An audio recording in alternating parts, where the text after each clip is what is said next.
गोडोट्यांचा समागम गोडोट्यांचा समागम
प्रेम विठ्ठले त्यांचे प्रेम विठ्ठले सज त्यांच्या ऐकता गोष्टी सैज त्यांच्या ऐकता गोष्टी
त्यांचे प्रेम विठ्ठले त्यांचे प्रेम विठ्ठले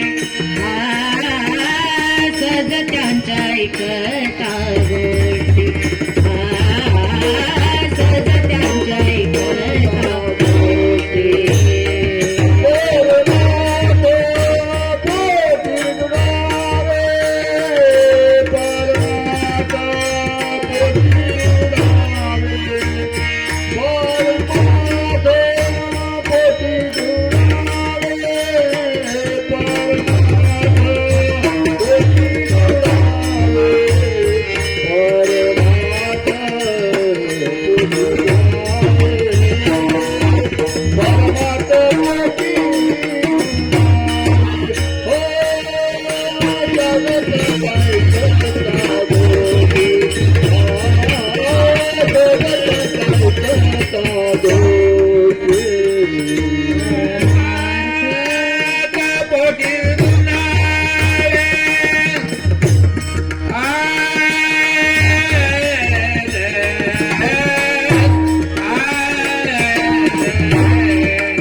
घडो त्यांचा समागम त्यांचे प्रेम विठ्ठले सहज त्यांच्या ऐकता गोष्टी परमार्थ पोटी दृढावे अनु तापसी दोन्ही वचने वैराग्य वाढे चढा ओढी सहज त्यांच्या ऐकता गोष्टी परमार्थ पोटी दृढावे निळा म्हणे वाटे भावा भावा संचरे स्वानुभव निजांगी सहज त्यांच्या ऐकता गोष्टी परमार्थ पोटी दृढावे अधरम मधुरम वदनम मधुरम नयनम मधुरम हसितम मधुरम हृदयम मधुरम गमनम मधुरम मधुराधिपते राखीरं मधुरं समचरण सरोजं सान्द्रनीलाबुदाभं जगन्नीत्रपाणिं मण्डलं मण्डलाना तरुण तुलसीमाला कन्धरं गञ्जनेत्रं सदैव धवलहासं विठ्ठलं चिन्तयामि पाण्डुरङ्गा करू प्रथम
पांडुरंगा करू प्रथम नमन दुसरे चरण संतांचिया त्यांच्या कृपादाने कथेचा विस्तारू बाबाजी सद्गुरु दास तुका ज्ञानेशं ज्ञान मूर्तिं च साक्षात् प्रेम स्वरूपिणीं नामदेवं दयामूर्तिं नाथं वन्दे पुनः पुनः वैराग्यस्य परामूर्तिर् देहुक्षेत्रे निवासिनां तुकाराम महाराज भक्तवान् च चतुष्टकम् शरण शरण एकनाथा पायी मात ठेवला पायी मात ठेवला पायी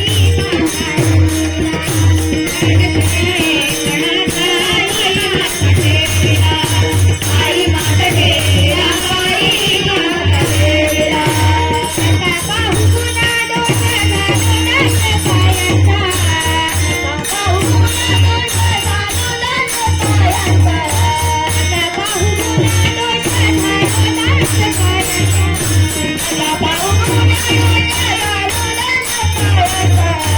चालो रात पायांचा झालो रात. चालो रात पायांचा झालो रात.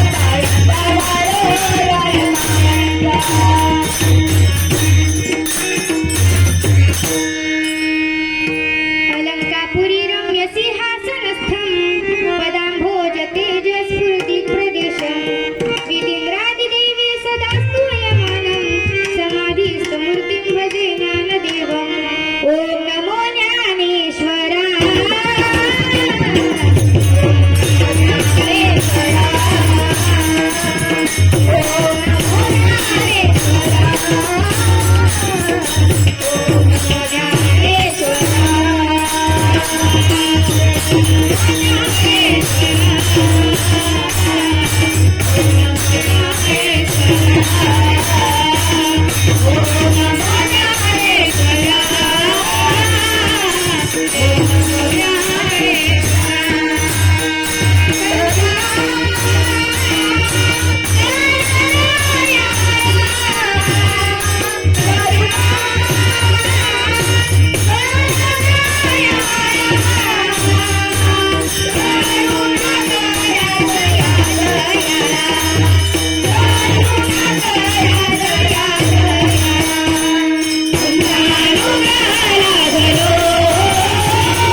ओम नमो ज्ञानेश्वरा करुणाकर दयाळा.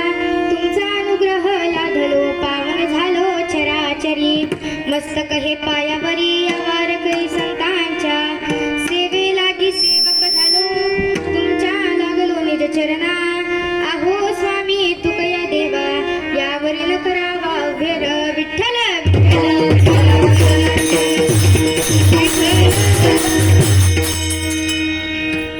घडो त्यांचं समागम त्यांचे प्रेम विठ्ठले. सहज त्यांच्या ऐकता गोष्टी परमार्थ पोटी दृढावे. प्रस्तुत प्राप्त प्रसंगी प्राप्त स्थळी प्राप्त वेळी कीर्तना रूपी सेवी करता घेतलेला अभंग. अखिल कोट ब्रह्मांड नायक पंढरीशी पांडुरंग परमात्म्याचे लाडके लढीवाळ भक्त पंचमवेद निर्माते जगद्गुरु जगद्वंदिनी तुकोबाराय याचे कृपा पात्र शिष्य पिंपनेर निवासी निळोबाराय यांचा अवघ्या 4 चरणाचा उत्कृष्ट असा अभंग आज आपण कीर्तन रूपी सेवेकरता घेतलेला आहे. विठ्ठल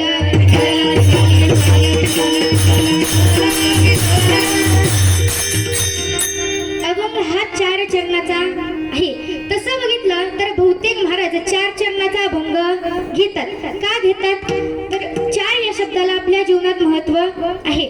बघा आपण सहज बोलतो की आयुष्यात 4 चांगली माणसं जोडली पाहिजेत. बोलतो की नाही? किंवा म्हणतो की 4 शब्द गोड बोलले पाहिजेत. किंवा गावातील तुला 4 माणसं किंमत देत नाहीत. बरं ते जाऊ द्या. मला सांगा की श्रीकृष्णाने युद्धाच्या वेळी अर्जुनाला किती युक्त्या सांगितल्या? 4 युक्त्या सांगितल्या. युग किती आहेत? 4. सत्ययुग, त्रेतायुग, द्वापार युग आणि चालू आहे ते कलियुग. 4 युग आहेत. पुरुषार्थ किती आहेत? पुरुषार्थ 4. धर्म, अर्थ, काम आणि मोक्ष पुरुषार्थ देखील 4 आहेत. आश्रम किती आहेत? ब्रह्मचारी आश्रम, संन्यासी आश्रम, वानप्रस्थ आश्रम आणि गृहस्थ आश्रम. 4 आश्रम रिकामेत. आता मुक्त्या किती आहेत? मुक्त्या देखील 4 आहेत. समीपता, सलोकता, स्वरूपता आणि सायुज्यता. कळतंय का मी काय म्हणते? का डोक्यावरनं चाललंय सगळं? जर सरळ सोप्या भाषेत सांगायचं झालं, तुम्हाला कळेल असं भाषेत सांगायचं झालं तर मी लिहिल्या माणसाला उचलायला किती माणसं असतात? 4 माणसं असतात. म्हणून अभंग 4 चरणाचा निवडला. विठ्ठल विठ्ठल.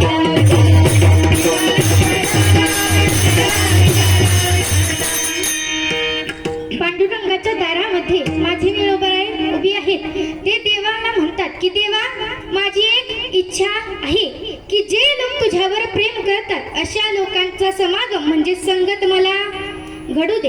अशा लोकांची संगत मला घडल्यानंतर माझा परमार्थ दृढ होईल. विठ्ठल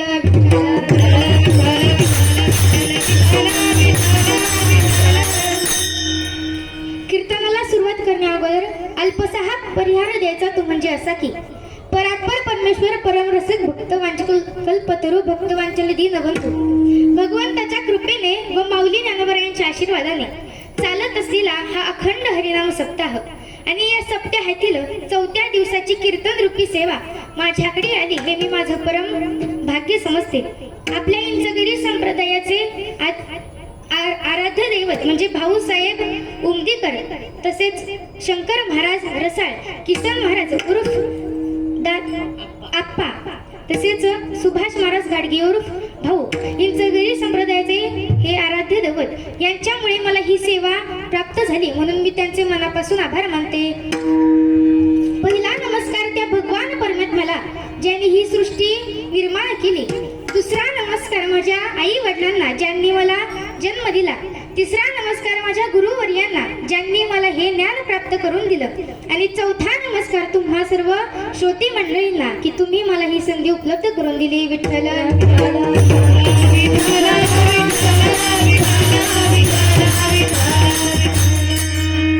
महाराज बघा, परमार्थामधली कोणतीही गोष्ट जर साध्य करायची असेल तर तिथे पुण्य गरजेचं आहे.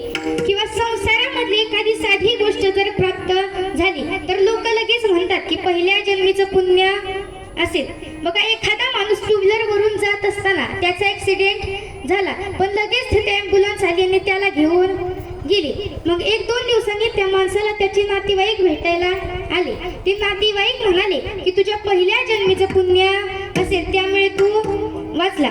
किंवा एखाद्या मुलाला चांगल्या पगाराची नोकरी लागली तरी सुद्धा लोक म्हणतात की पहिल्या जन्मीचं पुण्य असेल म्हणजे ऍक्सिडेंट मधून वाचला की पुण्य, चांगली नोकरी लागली की पुण्य. म्हणजे अशा गोष्टींना जर पुण्य लागत असेल तर देवाची आवड निर्माण करण्यासाठी पुण्य लागत असेल का? बहुत सुकृताची जोडी म्हणून विठ्ठली आवडी. म्हणजे कोणत्याही गोष्टीसाठी पुण्य गरजेचं आहे. बघा, एक दिवस काही साधक नामदेवरायांकडे आले आणि नामदेवरायांना म्हटले, नामदेवराय, देव तुमच्या बरोबर खातो, तुमच्या बरोबर बोलतो, यासाठी तुम्ही काय केलं? त्यावेळेस नामदेव महाराज म्हणतात, जन्मोजन्मी आम्ही बहुपुण्य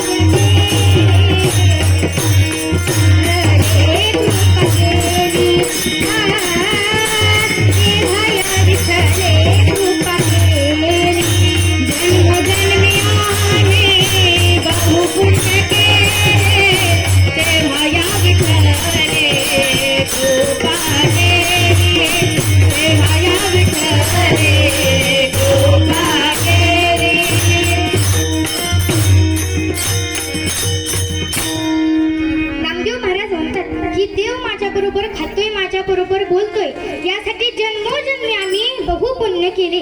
तेव्हा या विठ्ठले कृपा की एक वाक्य आहे का? अरे जिंदगी में सपने तो हर कोई सजाता है, जिंदगी में सपने तो हर कोई सजाता है, लेकिन भगवान हर किसी का सपना पूरा नहीं करता. उसी तरह इस धर्म मंडप में हर कोई आना चाहता है, लेकिन आता तो वही है जिसे मेरे भगवान बुलाते हैं. विठ्ठल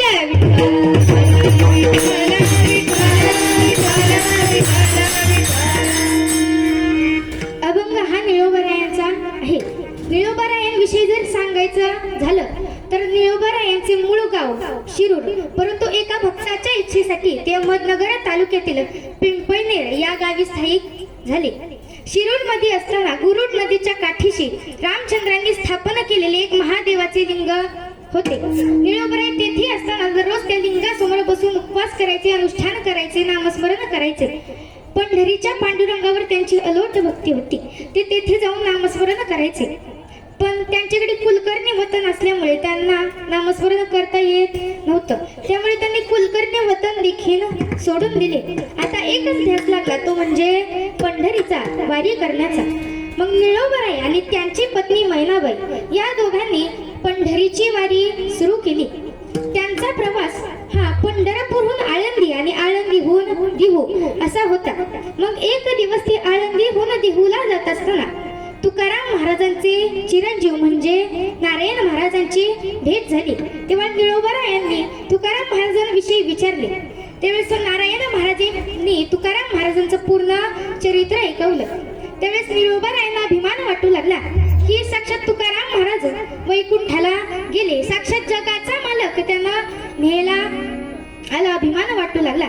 तेव्हा निळोबरायांनी निश्चय केला की माझे गुरु जर कोण असतील ते तर तुकाराम महाराज. त्यांनी निश्चय केला की मी अनुग्रह कोणाकडून घेईन तर तुकाराम महाराजांकडूनच घेईन. गाथा पाण्यात बुडाल्या म्हणून 13 दिवसाचं अनुष्ठान तुकाराम महाराजांनी केलं. परंतु त्याच सद्गुरूंनी मला भेट द्यावी, माझ्यावर कृपा करावी, यासाठीच निळोबरायांनी 45 दिवसाचं अनुष्ठान केलं. अन्न पाण्याचा कणही पोटात नव्हता, शरीर क्षीण होत होतं. पण इकडं भगवान परमात्म्याला निळोबरायांची काळजी वाटू लागली. कारण निळोबराय आणि त्यांची पत्नी मैनाबाई नित्य नेमाने न चुकवता वारी करायचे. मग भगवंत निळोबरायांच्या दारात आले आणि म्हणाले की निळोबा, अखंड भक्तीचा मालक तुझ्या दारात उभा आहे, डोळे उघड. त्यावेळेस निळोबरायांनी डोळे उघडले आणि विचारलं, कोण तू? मी तुला ओळखत नाही, तू कशाला आलास?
येथे तुझं लागी बोलविले कोणी, पाठील्या वाचून आला शिका. तेव्हा भगवंत म्हणाले, अरे मी देव आहे, तुम्हाला ओळखत नाही का? त्यावेळेस निळोबराय म्हणाले, देवा, मी तुला बोलवलंच नाही, तू कसा काय आला? मी तुला बोलवलं नाही, मी तुकाराम महाराजांना बोलवलं. निळा म्हणे न घेवोची देवा, तू कयाचा धावा करी कसे? तू कोण आहे, मी तुला ओळखत नाही, असा बोलण्याचा ज्यांचा अधिकार होता असे निळोबराय देवापाशी इच्छा मागतात की जे लोक तुझ्यावर प्रेम करतात अशा लोकांचा समागम मला घडू दे. अभंगाचा प्रथम चरण.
Baba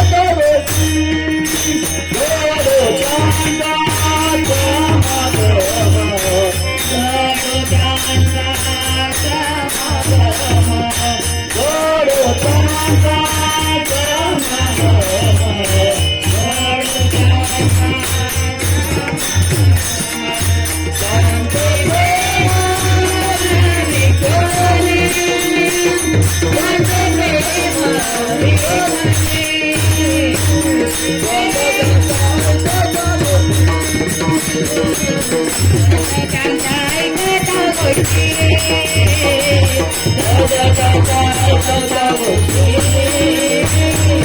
जगताच्या ऐकता गोष्टी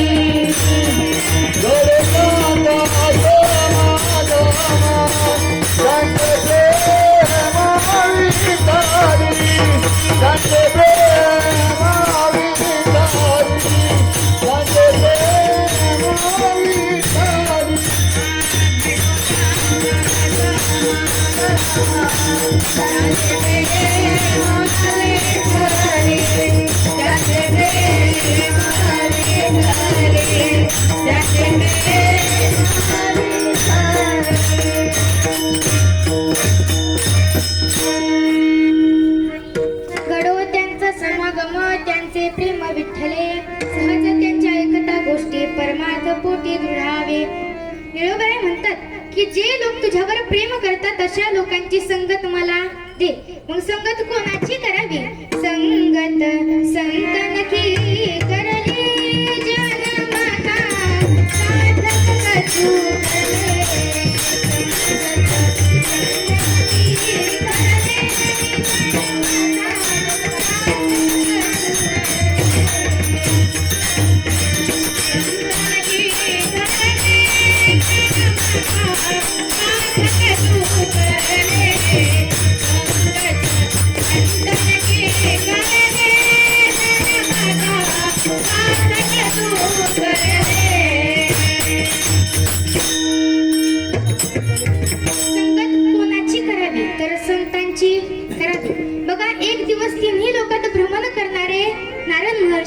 देवाकडे गेले आणि देवाला विचारलं, देवा संत संगतीचा फायदा काय? त्यावेळेस भगवंत म्हणाले की तू पृथ्वी तलावर जा आणि पृथ्वी तलावर एका कुंपणावर एक सरडा बसलेला आहे. तू त्या सरड्याला जाऊन विचार की संत संगतीचा फायदा काय. मग नारद महर्षी पृथ्वी लोकावरती आले आणि त्या कुंपणावर बसलेल्या सरड्याला विचारलं की संत संगतीचा काय फायदा. पण तसं त्याबरोबर त्या सरड्याने एकदा नारद महर्षींकडे बघितला आणि आपला प्राण सोडला. नारद महर्षी पुन्हा देवाकडे आले आणि देवाला सांगितलं की देवा मी त्या सरड्याला विचारलं पण त्याने प्राण सोडले. मग भगवंत म्हणाले की तू परत एकदा पृथ्वी तलावर जा आणि एका आंब्याच्या झाडावर एक पोपट बसलेला आहे. तू त्या पोपटाला जाऊन विचार की संत संगतीचा काय फायदा. पुन्हा नारद महर्षी पृथ्वी तलावर आले आणि त्या पोपटाला विचारलं की संत संगतीचा काय फायदा. त्यावेळेस त्या पोपटाने देखील आपले प्राण सोडले. पुन्हा नारद महर्षी देवाकडे आले आणि देवाला सांगितलं की त्या पोपटाने देखील प्राण सोडले. तेव्हा भगवंत म्हणाले की तू परत एकदा पृथ्वी तलावर जा आणि एका राज्यात एका राजाला मुलगा झालेला आहे.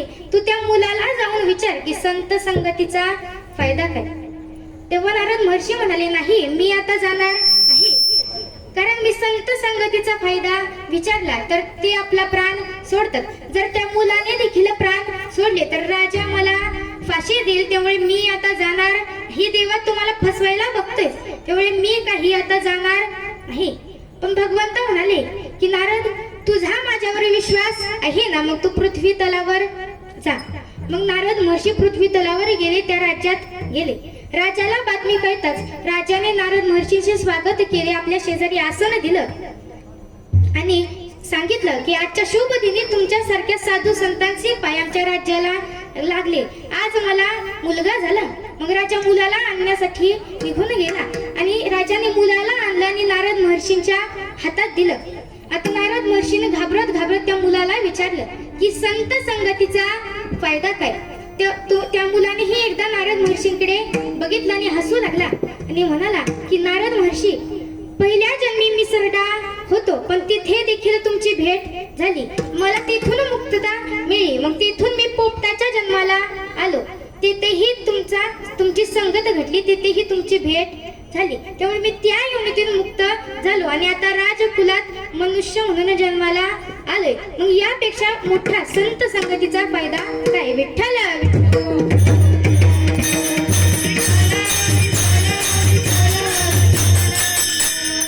मग संगत कोणाची करावी. संतांची करावी. पण आपण कशाची संगत करतो. पैशाची करतो. महाराज बघा, शरीर, समाज आणि धन या तीन गोष्टीवर माणूस जेवढं प्रेम करतो तेवढं कशावरच करत नाही. पण या तीन गोष्टींना साधू संतांनी लाथ मारली, त्या गोष्टींचा त्याग केला.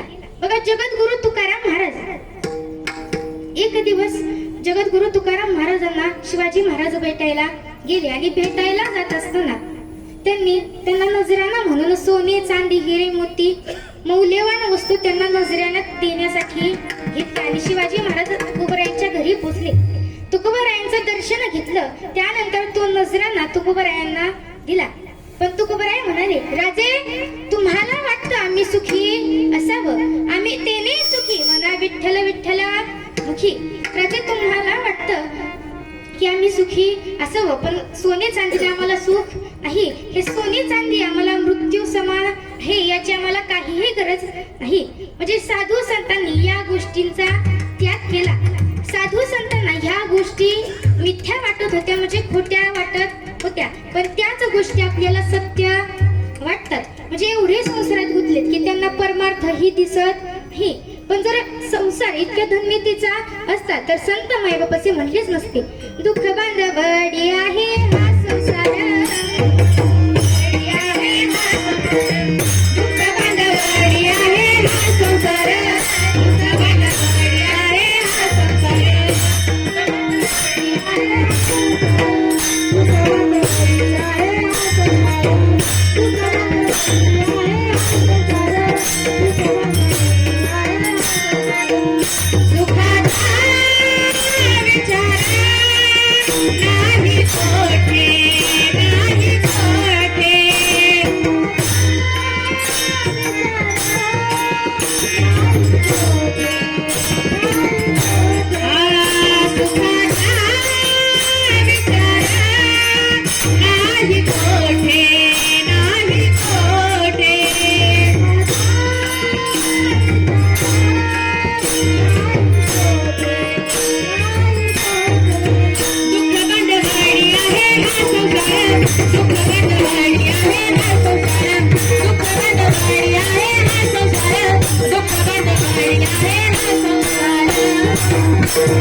दुःख बांधवडी आहे हा संसार, सुखाचा विचार नाही कुठे.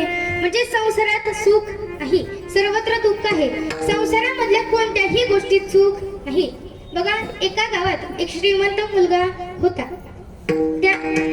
तो श्रीमंत होता, शिवाय त्याला चांगल्या पगाराची नोकरी होती, शिवाय त्याच्या आईकडेही भरपूर सोनं होतं. त्या मुलाचं लग्न ठरलं.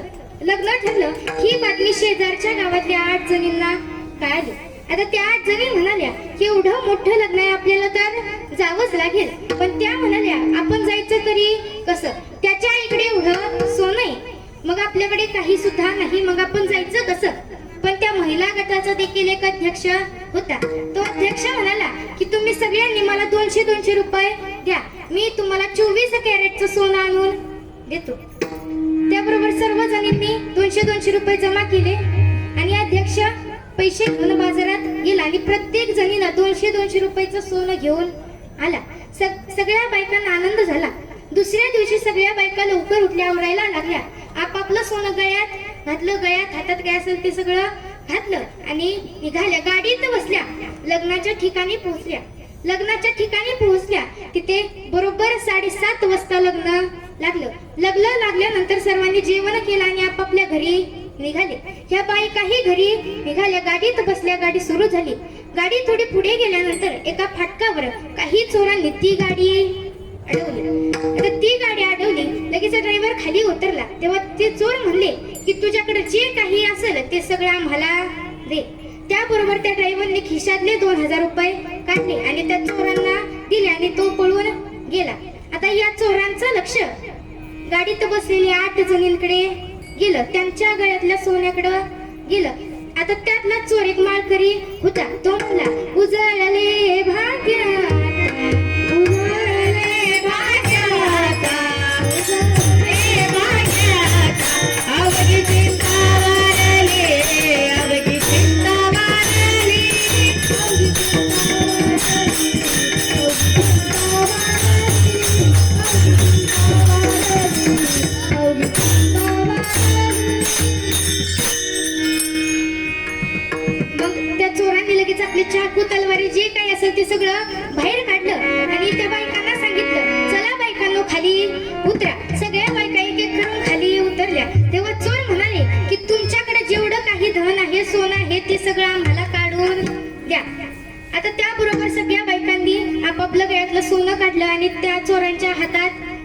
दिलं, चोरांच्या हातात दिलं आणि त्या म्हणाल्या की सगळं तुम्हाला घ्या पण आम्हाला काही मारू नका.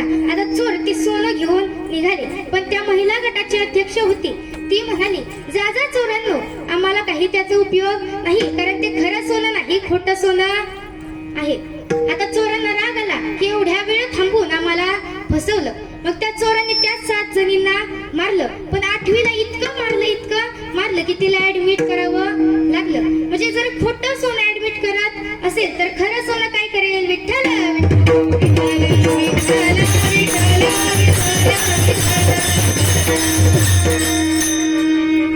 म्हणजे संसारातल्या कोणत्याही गोष्टीत सुख नाही, सर्वत्र दुःखी आहे. या जगात कोण सुखी? ही सर्वजण दुःखी आहेत. जो देखे सो दुखिया, बाबा सुखिया तू नहीं रे. राजा दुखिया प्रजा दुखिया, दुःख गरवे रागे. राजा दुखी, प्रजा देखील दुखी, सर्वजण दुखी. सुखी कोण? कोई तन से दुखी, कोई मन से दुखी, कोई धन बिन रहता उदास, थोडे थोडे सब दुखी. सुखी राम के दास. म्हणजे सुखी कोण आहे? सुखी रामाचे दास. मग निळोबाई म्हणतात की जे लोक तुझ्यावर प्रेम करतात अशा लोकांची संगत मला दे. अशा लोकांची संगत मला घडल्यानंतर माझा परमार्थ दृढ झाल्याशिवाय राहणार नाही. अभंग दुसरं शरण.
झाल्याशिवाय राहणार नाही. बघा, साधू संतांच्या सहज बोलण्याने देखील माणसाच्या जीवनाचा उद्धार झाल्याशिवाय राहत नाही. बघा, पाहिल्या कोळी हा एक डाकू होता, जंगलात राहत होता. जंगलातून येण्या जाणाऱ्या माणसांना लुबाडायचा आणि मारून टाकायचा. एका माणसाला मारल्यानंतर एक खडा रांजणात टाकायचा. असं त्याचे 7 रांजण भरले होते. म्हणजे इतकं पाप त्याचं त्या ठिकाणी वाढलं होतं. मग एक दिवस त्या जंगलातून नारद महर्षी जात होते. आता या बाल्या कोळ्यांनी नारद महर्षींना अडवलं आणि विचारलं की तुमच्याकडे जे काही आहे ते सर्व मला देऊन टाका. तेव्हा नारद महर्षी म्हणाले, अरे माझ्याकडे हे वीणा आणि चिपळ्याशिवाय दुसरं काहीही नाही. हा वीणा आणि चिपळे घे आणि भजन कर. भाल्या कोळ्याला राग आला. भाल्या कोळी नारद महर्षींना मारणार. एवढ्यात नारद महर्षी म्हणाले, अरे भाल्या, तू ज्यांच्यासाठी एवढं पाप करतोयस, ज्यांच्यासाठी लोकांना लोबाडतोय, मारतोय, एवढ्या पापात तुझे घरचे सहभागी आहेत का? भाल्या कोळ्याला प्रश्न पडला. तेव्हा भाल्या कोळ्या म्हणाला की ते मला माहीत नाही, पण तुम्ही चांगला उपाय शोधला इथून पळून जाण्याचा. पण नारद महर्षी म्हणाले, नाही, मी इथंच सांगतो, तू घरच्यांना विचारून ये. मग भाल्या कोळ्याने एका झाडाला नारद महर्षींना बांधून ठेवले आणि घरी गेला. आपल्या बायकोकडे गेला आणि बायकोला विचारलं, बायको, का ग बायको, मी तुमच्यासाठी लोकांना लोबाडतो, त्यांना मारतो, माझं एवढं पाप झाले, त्या पापात तुम्ही भागीदारी होणार का? त्यावेळेस ती म्हणाली की तुम्ही माझ्यासोबत लग्न केलं, आमचा सांभाळ करणं हे तुमचं कामच आहे, त्यामुळे तुमच्या पापात मी सहभागी नाही. भाल्या कोळ्याला वाईट वाटलं. तो तसाच आपल्या मुलांकडे गेला आणि मुलांना विचारलं, मुलांनो, मी तुमच्यासाठी एवढं पाप करतो, त्या पापात तुम्ही सहभागी आहात का? तसं मुलं म्हणाली, आम्हाला सांभाळणं तुमचं कर्तव्यच आहे, पण म्हणून आम्ही देखील तुमच्या पापात भागीदार आहे. भाल्या कोळ्याला वाईट वाटलं. तो तसाच नारद महर्षींकडे गेला. धनदारा पुत्र जाना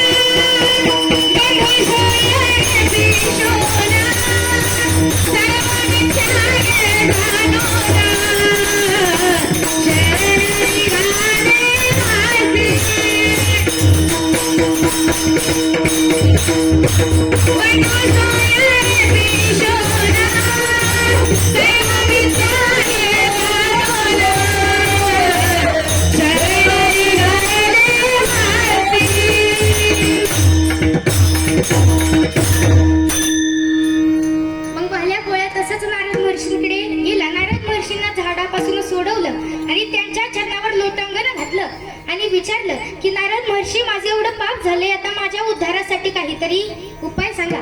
त्यावेळेस नारद महर्षी म्हणाले की तू राम नामाचा जप कर. पण त्या भाल्या कोळ्याचं पाप इतकं वाढलं होतं की त्याला राम देखील म्हणता येत नव्हतं. तो मरा म्हणायचा. पण नारद महर्षी म्हणाले, मरा का होईना, पण म्हण. मग तेव्हापासून त्याचं नामस्मरण सुरू झालं, मरा मरा. पण हळूहळू या मराचा उच्चार राम राम होऊ लागला. मग त्याने इतकं नामस्मरण केलं की त्या भाल्या कोळ्याचा वाल्मिकी झाला. म्हणजे याच भाल्या कोळ्याने रामायण घडायच्या अगोदर रामायण दिलं. ते आता वाल्मिकी रामायण म्हणून प्रसिद्ध आहे. म्हणजे साधू संतांच्या सहज बोलण्याने देखील आपला उद्धार झाल्याशिवाय राहत नाही. विठ्ठल विठ्ठल विठ्ठल विठ्ठल विठ्ठल विठ्ठल विठ्ठल विठ्ठल विठ्ठल विठ्ठल. म्हणजे महाराज, चांगल्या लोकांची संगत घडल्यानंतर परमार्थ दृढ झाल्याशिवाय राहत नाही. या अभंगाचं 3रं चरण. अनुतापातनी पुढे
तपसी दोन्ही वचने वैराग्य वाढे चढा ओढी सहज त्यांच्या ऐकता गोष्टी परमार्थ पोटी दृढावे. मग निळोबाराय देवापाशी खंत व्यक्त करतात की देवा माझं जीवन वाया गेलंच, परंतु मला चांगल्या लोकांची संगत घडल्यामुळे माझा परमार्थ दृढ झाला.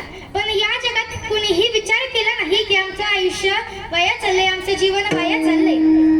कारण देवाने तुम्हाला एवढा सुंदर चान्स दिला, एवढी सुंदर संधी दिली, त्या संधीचं सोनं करा. पुनर्वित्तम पुनर्मित्रम पुनर्भार्या पुनर्मही एतत् सर्व पुनर्लभ्यम न शरीरं पुनः पुनः. एकदा गेलेली सत्ता पुन्हा मिळेल, एकदा गेलेली संपत्ती पुन्हा मिळेल, एकदा गेलेला मित्र देखील पुन्हा मिळेल, परंतु एकदा गेलेला हा नरदेह तुम्हाला पुन्हा कधीच भेटणार नाही. म्हणून या अनमोल जीवनाचं सार्थक करा. अनुतापसी दोन्ही वचने वैराग्य वाढे चढा ओढी. आता वैराग्य म्हणजे काय? वैराग्य बाजारात भेटतं का? तर नाही. वैराग्य म्हणजे काय? तर इहलोकापासून परलोकापर्यंत जेवढे काही भोग आहेत त्या भोगाच्या होणाऱ्या त्यागाच्या वृत्तीस वैराग्य असं म्हटलेलं आहे. खरंच काही वैराग्य होतं तुकोबारायांचं, काही वैराग्य होतं शिवाजी महाराजांचं. छत्रपती शिवाजी महाराज की जय म्हटल्याबरोबर छाती गर्वाने फुगते. 33 कोटी देवांची अब्जावधी मंदिरं या भारतामध्ये आहेत. 33 कोटी देवांची अब्जावधी मंदिरं या भारतामध्ये आहेत. पण माझ्या राजाचं एकही मंदिर नसताना सर्वाच्या मनात मंदिर करणारा पहिला राजा म्हणजे शिवछत्रपती राजा. गिरशी खरी किरटा परी, गिरशी खरी किरटा परी, लहरी भगवा ध्वजा, लहरी भगवा ध्वजा. उगवला भारत निर्भरा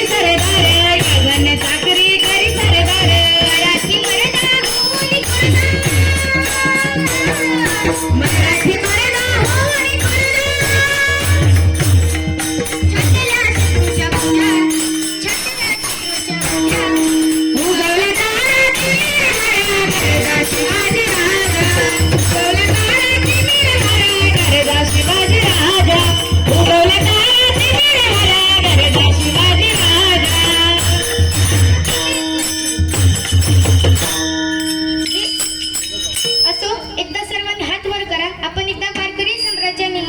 भजन घेऊया. सर्वांनी हात वर करा.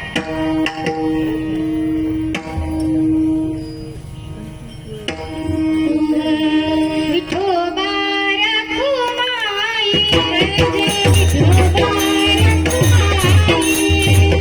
विठोबा रखुमाई,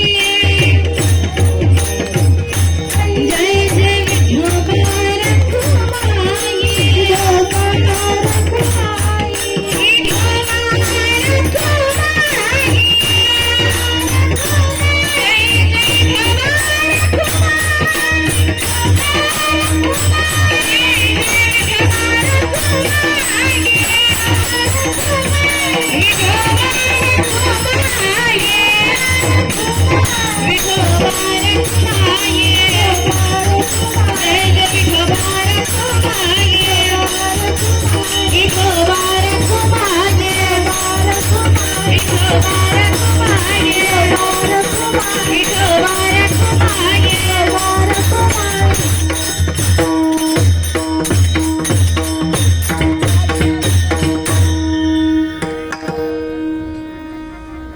निळोबाराय म्हणतात की देवा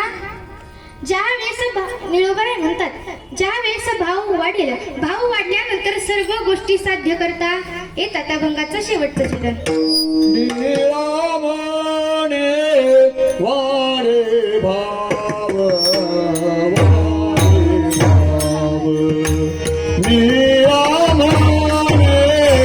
वारे भाव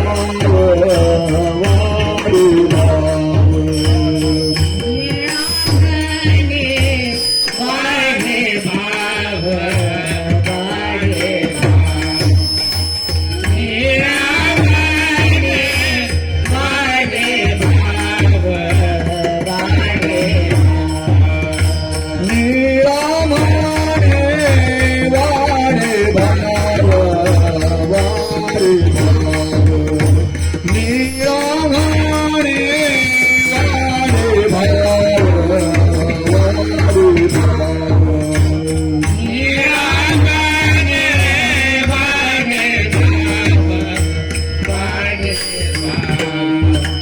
निरामणे वाणे भाव वारे भाव शंकर शंकर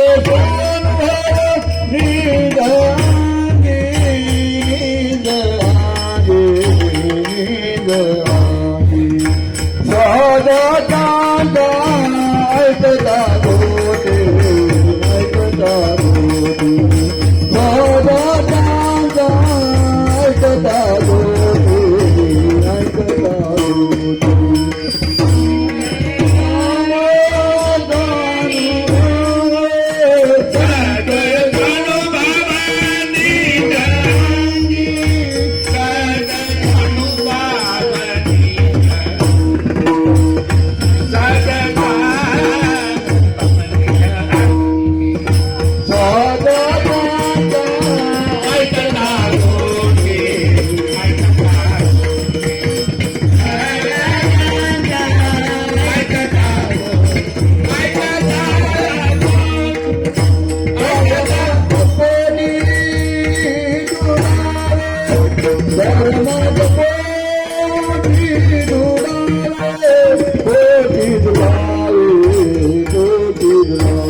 ऐकता गोटे सदा चांदा ऐकता गोटे ऐकता गोटे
सहज त्यांच्या ऐकता गोष्टी परमार्थ पोटी दृढावे.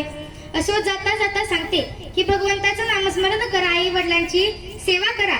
जर भगवंताचं नामस्मरण नाही केलं तर काय होईल हे जरी नाही कळलं तरी उत्तर येईल. हे जरी नाही कळलं, हे जरी नाही कळलं तरी उत्तर येईल. हे जरी नाही कळलं, हे जरी नाही कळलं तरी उत्तर येईल. हे जरी नाही कळलं, हे जरी नाही कळलं तरी उत्तर येईल. हे जरी नाही कळलं, शेवटी शेवटी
कीर्तनातील कीर्तन सौंदर्यमध्ये उत्कृष्ट गायक वादक टाळकरी तसेच तुम्ही श्रोते मंडळी आणि साऊंड सिस्टीम वाले यांचेही मनापासून आभार मानते.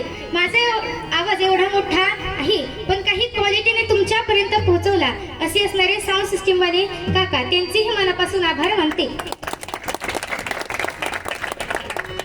म्हणूनच झालेली कीर्तन सेवा भगवंताच्या चरणी, आई वडिलांच्या चरणी, गुरुवर्यांच्या चरणी आणि तुम्हा सर्व श्रोते मंडळींच्या चरणी समर्पित करते आणि याच ठिकाणी सेवेला पूर्णविराम. ज्ञानेश्वर माऊली ज्ञानराज माऊली तुकाराम माऊली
जगद्गुरु संत तुकाराम महाराज की जय. सब संतन की जय.